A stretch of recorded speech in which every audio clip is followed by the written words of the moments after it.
सर्वांना रामकृष्ण हरी. जय श्रीराम. आज गुरुदेव ब्रह्ममूर्ती एकनाथ महाराजाबद्दल बोलणार आहेत. संत एकनाथ महाराज, त्यांचं अधिष्ठान कुठे आपलं माहिती आहे सगळ्यांना? कुठं आहे? पैठणी इथे त्यांचं अधिष्ठान आहे. सुंदर असं मंदिर आहे.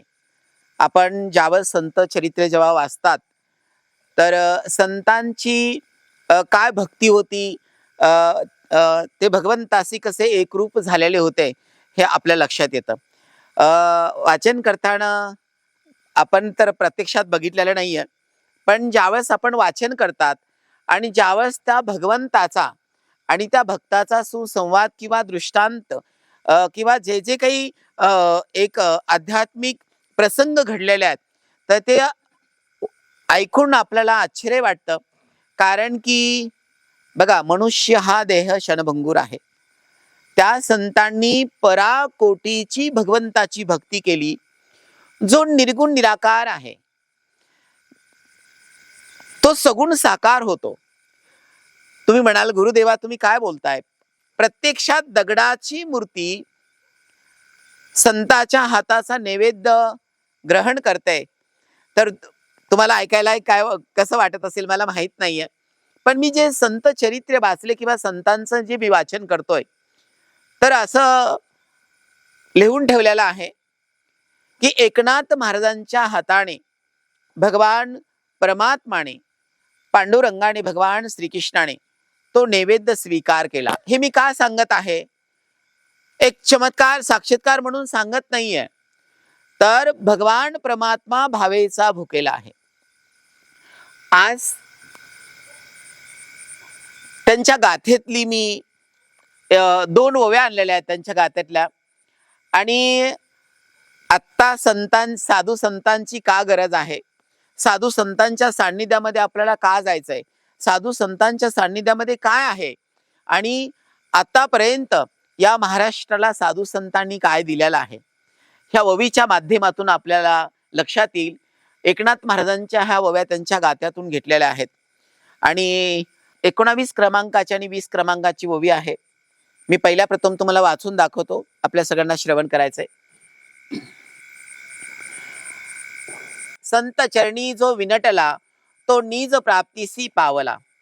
संत स्वरूपे अवतरला, स्वयं संचला परमात्मा. या लागी जी जी संतांची रूपे, ती ती श्री हरीची स्वरूपे. म्हणून संताची या कृपे, आती साक्षापे अर्जावे. म्हणजे या ववीचा अर्थ मी मराठीतून इथून आता लिहून ठेवलेला आहे. तर संत चरणामध्ये, साधूच्या चरणामध्ये, गुरुवर्यांच्या चरणामध्ये कायम जो साधक राहतो, जो भक्त राहतो, तर मला असं वाटतं त्याला जिवंतपणी मोक्ष आहे. त्याला मेल्याच्या नंतर वाट बघायची गरज नाही, किंवा ग्रंथामध्ये वाचून समाधान मानायची गरज नाही, किंवा मला असं वाटतं तीर्थ तफे वगैरे वगैरे काही करायची गरज नाहीये. मी साध्या आणि सोप्या भाषेत आपल्याला सांगायचे प्रयत्न करतोय. प्रत्यक्षात भगवान परमात्मा भक्तासाठी, या सृष्टीच्या कल्याणासाठी संतांची रूपे धारण करतो. भगवान श्रीकृष्णाने गीतेमध्ये सांगितलेलं, यदा यदा हि धर्मस्य ग्लानिर्भवति भारत अभित्थानं धर्मस्य तदात्मानं सृजाम्यहं प्रीतनाय साधूनां विनाशाय च दुष्कृतं धर्म संस्थापनार्थाय संभवामि युगे युगे. भगवान परमात्मा त्या साधकाची भक्ती बघून प्रत्यक्षात तो साधू संतांचं रूप धारण करतो आणि या मृत्यू लोकामध्ये जन्माला येतो. जे जे संतांचे रूपे आहेत त्या मृत्यू लोकामध्ये, या पृथ्वी तलावरती, ते श्रीहरीचे रूप आहेत. आणि अक्षरशः संत दर्शन जर झालं आपल्याला, तर प्रत्यक्षात भगवंताचं ते दर्शन आहे, असा ह्या ववीचा मिनिंग आणि अर्थ आहे.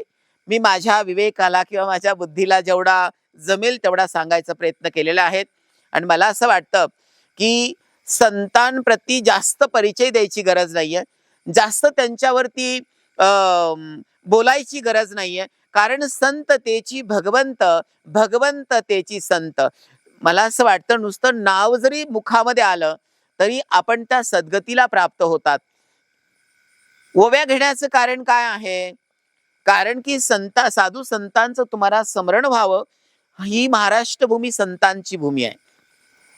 मी नेहमी सांगत असतो, संतांची ही कर्मभूमी पण आहे आणि जन्मभूमी पण आहे. मला असं वाटतं, या महान संतांनी एक मानवतेचे एक लोक शिक्षकाचं काम केलेलं आहे. आणि संतांच्या सान्निध्यात जेव्हा आपण जातात ना, तर जे आपल्याला जे काही षड विकाराने आपल्याला बांधून टाकलेलं आहे, षड विकाराच्या जाळ्यामध्ये आपण फसलेले आहात, तर आपोआप ते षड विकाराचे जाळे नाहीसे होतात आणि आपण त्याच्यातून मुक्त होतात. आपण फ्रीडममय पीसपूर्ण आपण जीवन जगतात. म्हणून माझं सांगायचं तात्पर्य असं आहे आपल्या सगळ्यांना, कारण की आपलं अनुष्ठान चालू आहे आणि अनुष्ठानामध्ये आपण भगवंताचं भजन करतात. तर मला असं वाटलं, की आपण जर साधू संतांचे अभंग ओव्या जर आपण वाचून पाहिल्या आणि जर तुम्हाला त्याची आठवण करून दिली आणि त्या स्मरणामध्ये जर तुम्ही गेले आणि स्वतःचं भलं भलं करून घेतलं, तर याच्यात काही वाईट नाहीये. आणि म्हणून मला असं वाटलं, की आमचा रोजचा क्लास असतो, त्याच्यामध्ये आज तुम्हा सगळ्यांना बसवावं आणि मला असं वाटतं, की जेवढा दिवस तुम्ही अनुष्ठानाला आहेत, तर हा रोज आपला क्लास होणार आहे. मी ज्याला उठवेल त्याने फक्त मला वाचून दाखवायचंय. संध्या उठ बेटा. इथून वाचलं तरी चालेल बेटा. संत चरणी जो विनटला तो निज प्राप्तीसी पावला, संत स्वरूपे अवतरला स्वयं संचला परमात्मा. या लागी जी जी संतांची रूपे ती ती श्रीहरीची स्वरूपे, म्हणून संतांची एक रूपे अति साक्षेपे अर्जावे. गोड गोड गोड गोड. खूप छान खूप छान. यश बेटा. डॉक्टर उठा.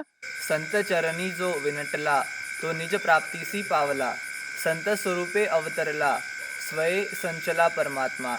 या लागी जी जी संतांची रूपे ती ती श्रीहरीची स्वरूपे, म्हणून संतांची एक रूपे अति साक्षेपे अर्जावे. Good good good good. सुंदर सुंदर. जयश्री बेटा उठ. वाचून दाखवते बेटा. संता चरणी जो विनटला तो निज प्राप्तीसी पावला, संत स्वरूपे अवतरला स्वये संचला परमात्मा. या लांगी जी जी संतांची रूपे ती ती श्रीहरीची स्वरूपे, म्हणून संतांची या कृपे अतिसाक्षे अर्जावे. Good good good good good. सुंदर सुंदर. मग भगवान परमात्मा कसं दर्शन देतो? तर संतांच्या स्वरूपामध्ये, संतांच्या रूपामध्ये भगवान परमात्मा तुम्हाला दर्शन देतो.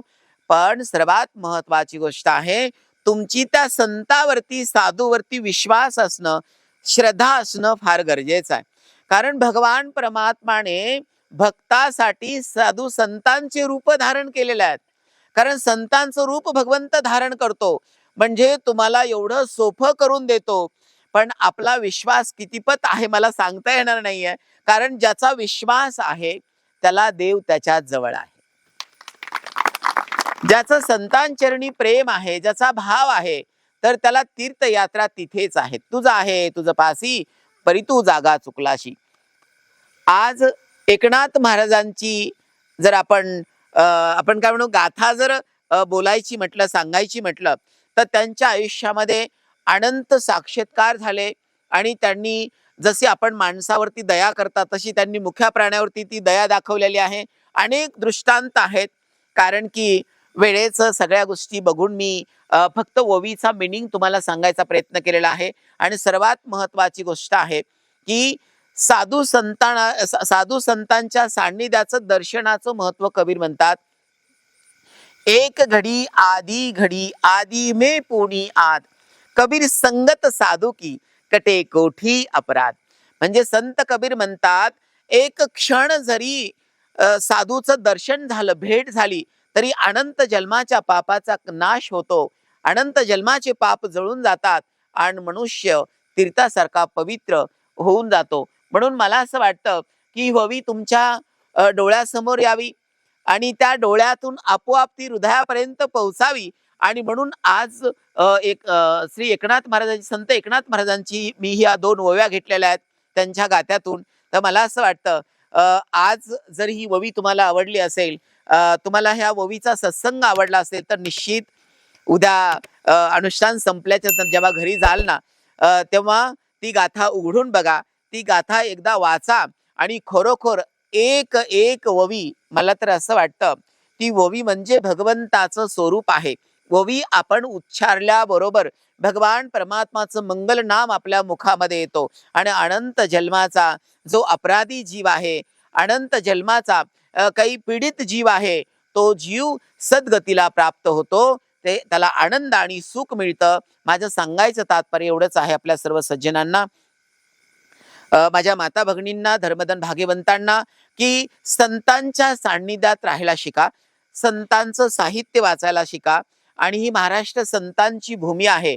आपण संतांच्या मार्गाने जर गेलं तर कसल्याही प्रकारचं दुःख, संकट, दारिद्र्य आपल्याला स्पर्श करणार नाहीये. तुम्हाला समजलं सगळ्यांना? आपण सगळे एकदा वाचू. ओके, ठीक आहे. चला. संत चरणी जो विनटला,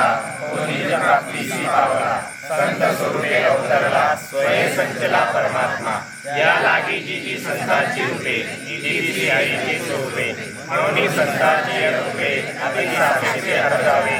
good good good good good. जय श्रीराम. छान छान छान. सर्वांना रामकृष्ण हरी. जय श्रीराम.